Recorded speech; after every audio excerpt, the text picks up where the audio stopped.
टाकळी ग्रामपंचायतीच्या सरपंचा बहुरम्मा कोळी यांचे ग्रामपंचायत सदस्यत्व जिल्हाधिकाऱ्यांनी ठरवले 5 वर्षांसाठी अपात्र।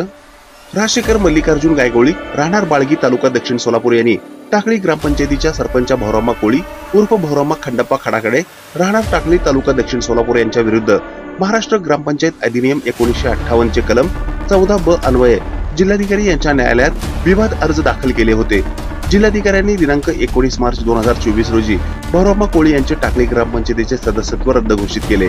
सदर आदेशाच्या दिनांकापासून 5 वर्षांच्या कालावधीसाठी ग्रामपंचायत टाकळी तालुका दक्षिण सोलापूर येथील ग्रामपंचायत सदस्य म्हणून राहण्यास आणि सदस्य होण्यासाठी निवडणूक लढवण्यास अपात्र घोषित करण्यात आल्याचे महसूल विभागाचे उपजिल्हाधिकारी अमृत नाटेकर यांनी मंगळवारी दुपारी 2 वाजण्याच्या सुमारास प्रेसनोटच्या माध्यमातून दिली आहे।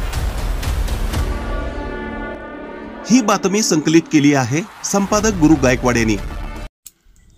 ताज्या घडामोडी पाहण्यासाठी आजच महाराष्ट्र सुखदेव न्यूज या YouTube चॅनलला लाईक आणि सबस्क्राइब करा। ताज्या घडामोडी पाहण्यासाठी आजच महाराष्ट्र सुखदेव न्यूज या YouTube चॅनलला लाईक आणि सबस्क्राइब करा।